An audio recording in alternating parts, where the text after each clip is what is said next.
Okay, so this is leading to the AI part of it. So I reckon there are things in your role that you're being paid to do. And that should be part of your role. That should be part of your role. And ideally, you'd spend all your time doing that.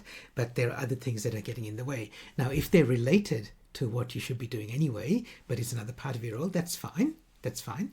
But if it's not, consider whether AI can help you with that. And if AI can take away some of that work, then that's a really good application of AI. So if you're trying to use AI to do parts of your role, that's when it gets a bit trickier and it gets a bit more challenging, and where you have problems around the edges. Doesn't mean you can't do it, but it becomes more challenging. But if you can use AI to do some of the heavy lifting for you, either in your role or some of the admin that gets in the way of you doing your role, that's where you should look at AI. And that's where you can get quick wins and you get real value from it, because it means that AI means that you can do more work in the job that you're being paid to do. There's a story of Sisyphus. So Sisyphus is from Greek mythology. He's a king who angered the gods.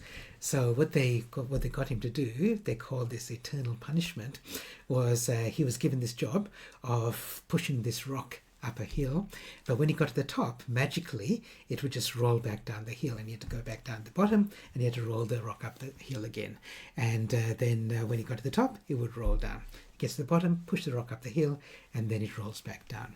So in Greek mythology, this was known as the eternal punishment. I call it the birth of rock and roll. Okay, so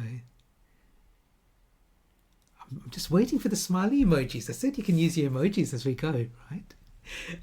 Okay, so I see a few smiles. Thank you, Jesse. It's too late now. Okay, but I reckon there are a lot of people who are using AI for doing Sisyphus work.